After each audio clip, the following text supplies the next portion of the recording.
ஆனா உண்மையிலே பார்த்தீங்கன்னா, விஜய் கூட்டத்த பார்த்துட்டு அந்த எதிர்க்கட்சிலாம் வந்து ரொம்ப கேவலமா, இது தற்கூரி கூட்டம். இதுங்கலாம் வந்து ரசிகர் தான். வந்து என் ஓட்டா மாறாது. இவங்கலாம் முட்டா பசங்க. இவங்க வந்து தற்கூரித்தனமா பேசுறாங்க அப்படிலாம் நெறைய பேர் விமர்சனம் வச்சிருந்தாங்க. அதெல்லாம் உடைச்சு காட்டியிருக்கு தான் இந்த டிவிகே கட்சி. இப்போ யோசித்து பாருங்க.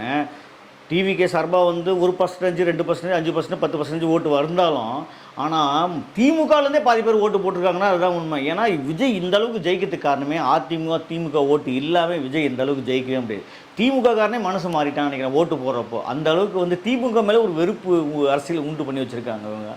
அதுதான் வந்து இப்போ ரசிகர்கள் வந்து முட்டா பையங்க கிடையாது. நாங்களும் வந்து மாற்றத்தை விரும்புகிறோம். எங்களுக்கு மாற்றம் தான் முக்கியம்னு சொல்லி விஜய் கட்சி மட்டும் இல்லை, மக்களே வந்து மாற்றத்தை விரும்பி தான் மக்களும், இளைஞர்களும், விஜய் ரசிகர்களும் இந்த மூவர் கூட்டணி தான் இன்றைக்கி வந்து மிகப்பெரிய வெற்றி வாய்ப்பை வந்து விஜய்க்கு தந்திருக்காங்க.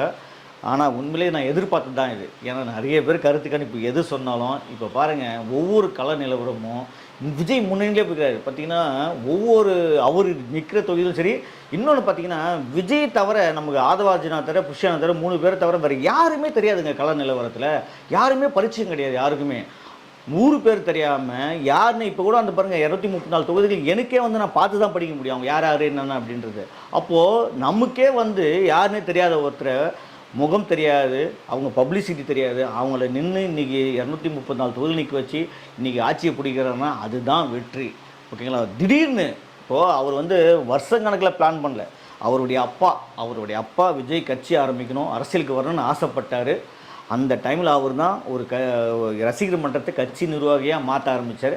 இப்போ வேணாம், இல்லை நான் அப்புறம் பண்ணுறேன்னு அவர் ஒதுக்கி வச்சார். அதுக்கப்புறம் அவருக்காக வந்து தோணி கட்சி ஆரம்பித்து இன்றைக்கி முதலமைச்சர் விஜய் அவர்களா. அதுக்கு முக்கிய காரணம் அவருடைய அப்பாவும் ஒருத்தர். கண்டிப்பாக இந்த 5 வருஷம் ஆட்சி ஒரு பொற்கால ஆட்சியாக தான் இருக்குன்னு நான் நம்புகிறேன். இன்னொரு விஷயம் பார்த்தீங்கன்னா, இதை நானும் எதிர்பார்க்கல. ஏன் விஜய் கட்சியில் இருக்கிறவங்க யாருமே எதிர்பார்த்துருக்க மாட்டாங்க. ஏன்னா இவ்வளோ ஓட்டு மக்கள் சக்தியாக மாறும்னு அவங்க நினச்சி பார்த்துருக்காங்க. அவங்க என்னென்னா சரி ஓகே அட்லீஸ்ட் ஒரு எதிர்கட்சியாவது வரலாம், இல்லை அட்லீஸ்ட் சில தொகுதிக்கு ஜெயிச்சு நம்ம வந்து ஒரு எம்எல்ஏ ஒரு 10 பேர் வச்சுக்கலாம் அப்படின்னு தான் அவங்க நினச்சிருப்பாங்க.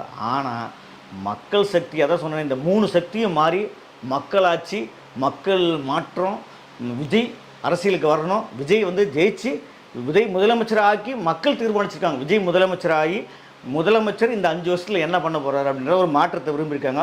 அந்த மாற்றம் ஒன்றே நமக்குடைய மாற்றம். கண்டிப்பாக அந்த மாற்றம் நமக்கு எல்லாம் பலன்கள் உள்ளதாக இருக்கும்னு நினைக்கிறேன். கண்டிப்பாக இந்த 5 வருஷம் ஆட்சி நமக்கு பொற்கால ஆட்சி தான்.